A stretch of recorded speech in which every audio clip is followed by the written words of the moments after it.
paz, amados. Mais uma palavra, mais um momento em que Deus vai falar ao meu, seu coração nesta noite. E eu creio que Deus vai falar ao seu coração esta noite, porque essa palavra é uma palavra muito forte. Toda vez que eu falo sobre esta palavra, eu sinto o impacto, porque antes de eu ministrar essa palavra para você, ela ministra a mim. Porque o cristão, ele precisa entender isso.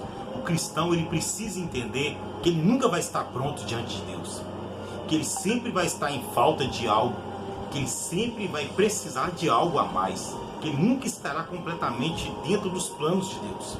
Nós só estaremos completamente dentro dos planos de Deus quando nós formos arrebatados no céu, quando nossos corpos forem transformados. Aí nós chegaremos à excelência. Aí nós chegaremos realmente a um corpo glorificado e seremos verdadeiramente como o Altíssimo. Mas antes disso, estamos passando por um treinamento. E esse treinamento é um treinamento árduo. E uma das grandes coisas que nós precisamos treinar nas nossas vidas é esse tema de hoje, que é amando como Jesus amou. É amando como Jesus amou. E eu quero começar lendo Mateus 23, do 37 ao 39. Mateus, na verdade, 22, do 37 ao 39. Que fala o seguinte: E disse-lhe Jesus: Amarás o Senhor teu Deus de todo o teu coração, de toda a tua alma e de todo o teu pensamento. Este é o primeiro e grande mandamento.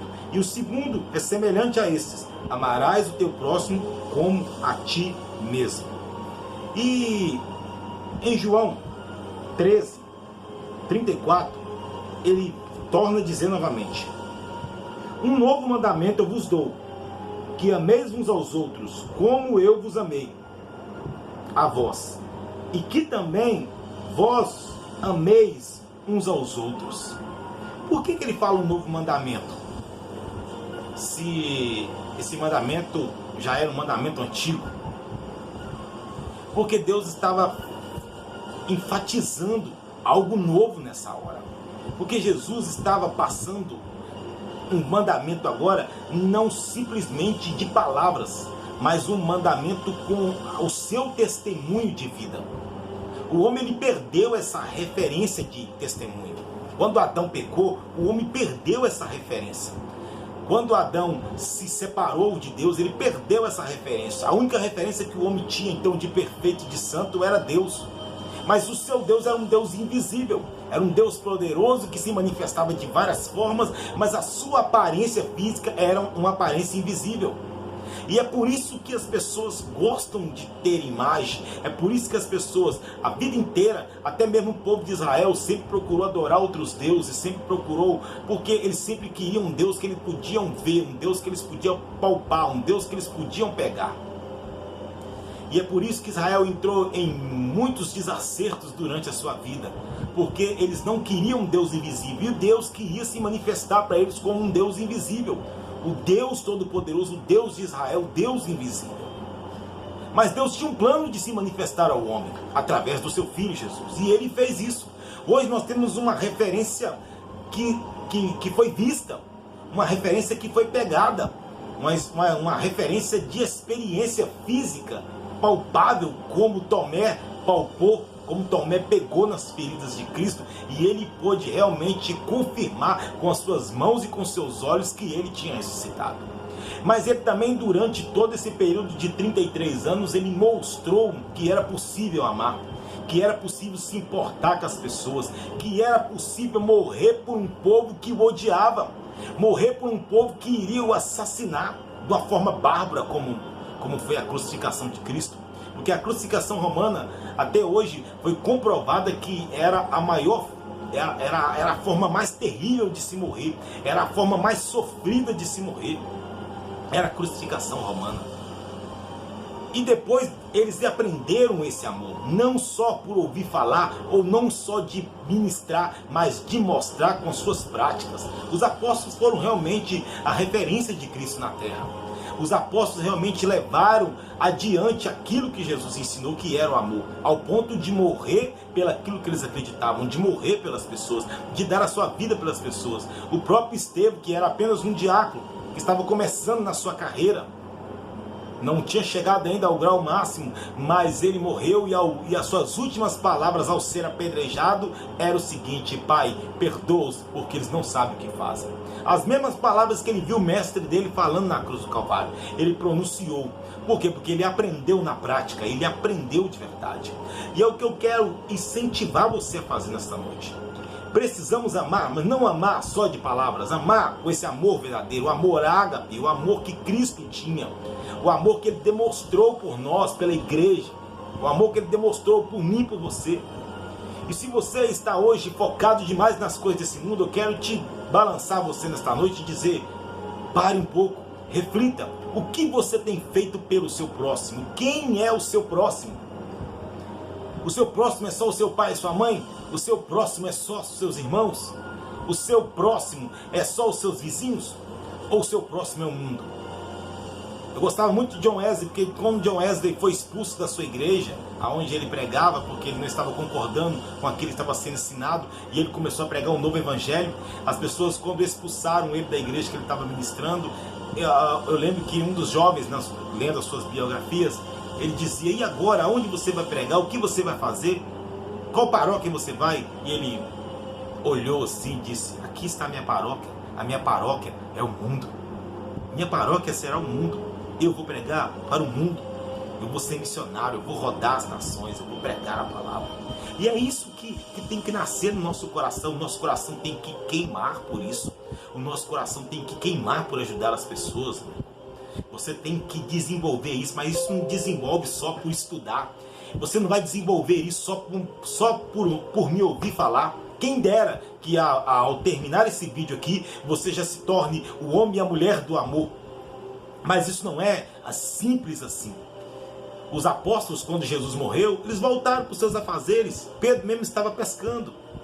Mesmo vindo Jesus ressuscitar, mesmo depois de ressuscitado, aparecendo para eles, Pedro foi levar a sua vida normal, porque Pedro precisava de algo que realmente ia desenvolver esse amor. Porque o amor é nada mais, nada menos do que a presença de Deus dentro de mim, de você. Você só vai amar as pessoas com amor ágape, o seu coração só vai queimar por vida, só vai queimar por ajudar as pessoas quando o Espírito Santo queimar dentro de você. E é o que o Espírito Santo fez. Se você for perceber, os apóstolos foram batizados com o Espírito Santo em João. Lê João 20. Lê João 20 adiante que você vai ver. E Jesus apareceu para os apóstolos e soprou-lhe o Espírito Santo sobre eles. Então naquele momento eles receberam o Espírito Santo. Ao ponto de Jesus falar: o que vocês perdoarem na terra serão perdoados. E o que vocês não perdoar não serão perdoados. Jesus ali estava capacitando os 12 naquele momento. Mas eles precisavam ser cheios. O Espírito Santo precisava florescer na vida deles. E foi o que aconteceu em Atos 2. Então quando o Espírito floresce na vida deles, eles realmente desenvolvem esse amor. Eles ficam totalmente diferentes das suas características que eles tinham. E eles pregam sem medo, pregam com veemência, pregam com ousadia, ajudam as pessoas. E eles começaram a ministrar esse amor nas pessoas. E o Espírito Santo começou a encher a igreja, começou a encher as pessoas, de pessoas realmente convertidas, de pessoas realmente cheias desse amor. Se você quer ter esse amor, você tem que pedir para o Espírito Santo, porque é o Espírito Santo que intercede por nós com gemidos inexprimíveis. E são esses gemidos, são essas intercessões que faz com que o seu coração mude, que traz para você um coração de carne, que quebra o seu coração duro e traz um coração de carne, para quando você olhar para os mendigos, o seu coração clamar por esses mendigos. Quando você olhar pelas pessoas que estão sofrendo na rua, que estão sofrendo durante essa pandemia, o seu coração vai queimar. Você vai parar de olhar só para você, só em volta de você, e você vai ver que tem pessoas precisando. Às vezes nós queremos ajudar o mundo, mas não conseguimos ajudar uma pessoa perto de nós. Faça o bem para uma pessoa perto de você.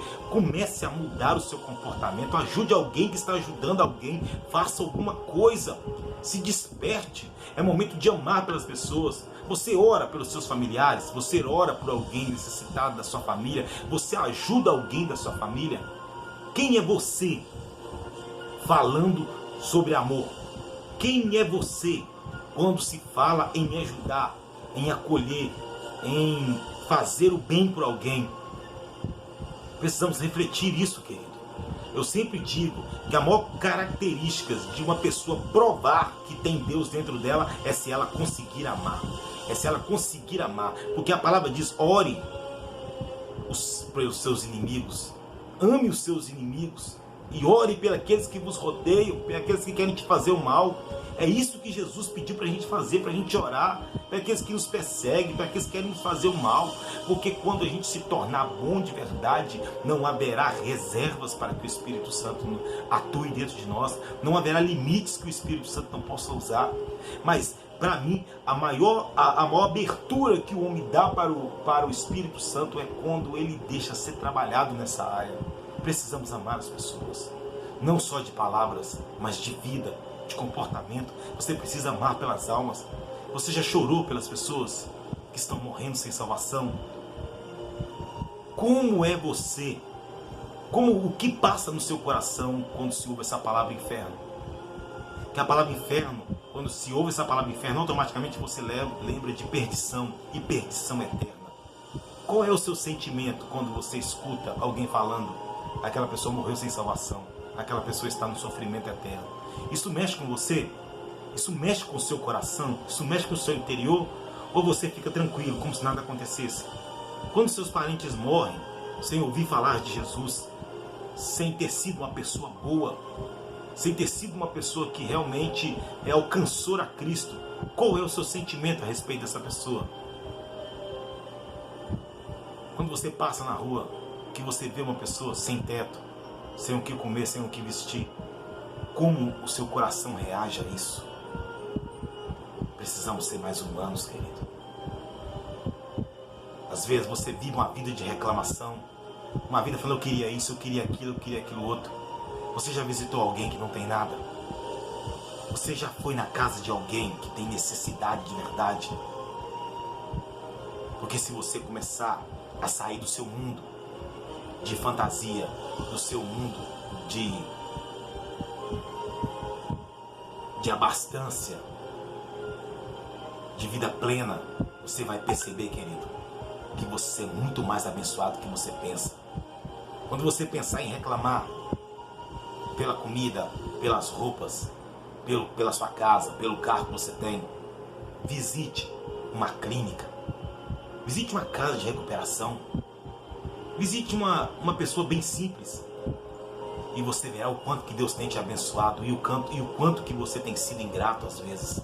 É essas coisas que fazem com que o amor de Deus brote dentro de nós. Quando a gente consegue olhar para dentro de nós e vermos as lacunas que há lá dentro, as dificuldades que há lá dentro. Querido, você quer aprender um pouquinho sobre o amor? Estuda a história dos moravianos. Estuda a história dos moravianos para você ver um povo que decidiu realmente pagar um preço pela nação, um povo que decidiu realmente pagar um preço pelo mundo, um povo, os jovens, quando eles foram avivados de verdade, quando o amor entrou dentro do coração daqueles jovens, o coração deles queimava tanto por fazer a obra missionária, por ajudar as pessoas, por amar as pessoas, que eles se vendiam como escravo para poder pregar para os escravos. Lugares que nenhum missionário tinha ido, eles foram porque eles se venderam como escravo. Isso é amor de verdade, querido. É quando você abre mão do seu eu, abre mão do seu ego e realmente mergulha dentro das dificuldades de outra pessoa. Comece a sentir a dor das outras pessoas como fosse você, e você verá onde o Espírito Santo vai te levar. Você verá o que Deus pode realmente fazer com você. Porque nós gostamos muito de pregar a palavra de Deus, mas não queremos fazer como a palavra nos ensina. Não queremos ser como a palavra nos ensina. Quando aquele homem queria andar com Jesus, Jesus virou para ele e falou assim: saiba de uma coisa, o Filho do Homem não tem onde debruçar a cabeça. Jesus foi uma pessoa que ele não se apegou aos bens materiais.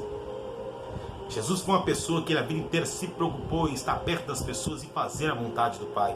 E os apóstolos não foram diferentes.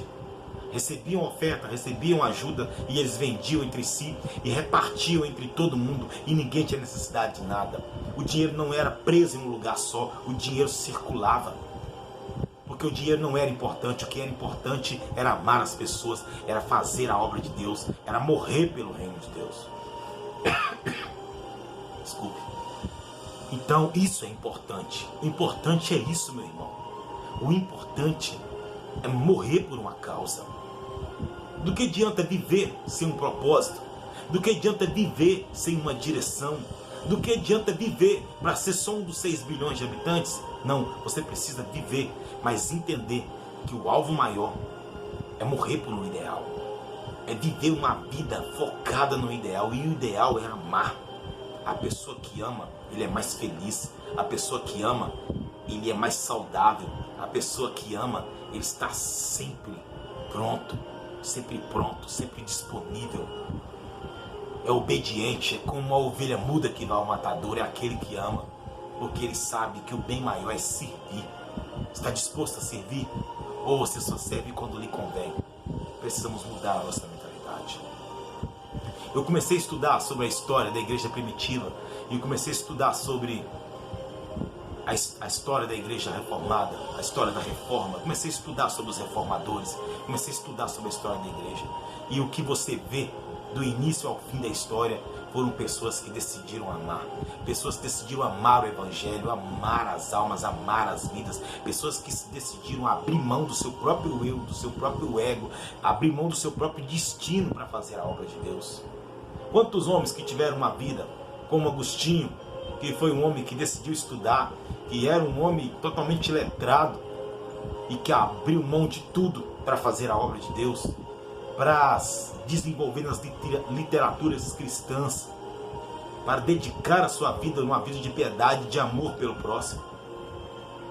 E aí você vai vários outros homens, o próprio Lutero, Calvino, João Calvino, e vários outros homens que abriram mão de muita coisa para dedicar-se ao ministério, que abriram mão da sua profissão para servir no ministério. Querido, eu te chamo você a amar. Você não precisa estar no altar para amar. Você não precisa ser pastor, ser líder. Não, você precisa ser humano. Você precisa ser discípulo de Cristo. Porque se você for discípulo de Cristo, você vai fazer o que Ele fez. Você vai amar como Ele amou. Você vai se dedicar como Ele se dedicou. Eu quero deixar para você essa palavra, reflita nessa palavra. Porque em 2 Coríntios 2,15 fala, está escrito, para Deus somos o bom perfume de Cristo, que nos salva e que se percebe, e que nos perde. Então, querido, você precisa amar as pessoas. Você quer realmente fazer algo por alguém, você quer realmente socorrer alguém, você quer salvar alguém. Então, querido, eu quero te pedir nesta noite, se entregue a esse amor, um amor sem sacrifício. Pastor, como fazer isso? Clame pelo Espírito Santo. Tire tempo para interceder por alguém. Tire tempo para orar por alguém. Comece fazendo isso. Comece orando pelas pessoas. Comece ajudando alguém perto de você. Quem que você pode ajudar agora que está precisando? Faça algo por alguém. Saia dessa situação de comodismo. Deixe Deus te usar. Que essa palavra possa mudar a sua vida, o seu coração. Mergulhe nas escrituras. Busque, coloque no Google lá, eu quero textos que falam sobre amor. Busque, lê Coríntios 13, que você vai ver o que o amor é de verdade. Procure textos e textos que falam sobre o amor, e você verá o que Cristo fez por você e por mim, o que os apóstolos fizeram, o que os homens de Deus ainda estão fazendo ao redor do mundo. Tem muito homem se dedicando a uma vida simples, a uma vida de dedicação às pessoas, de amor pelas almas. Querido, que Deus te abençoe tua casa, tua família, e que a graça do Senhor Jesus repouse no seu coração, e que o amor dele possa realmente brotar no seu coração, e que você possa ser um referencial dele aqui na terra. Fique na paz de Deus e até a próxima.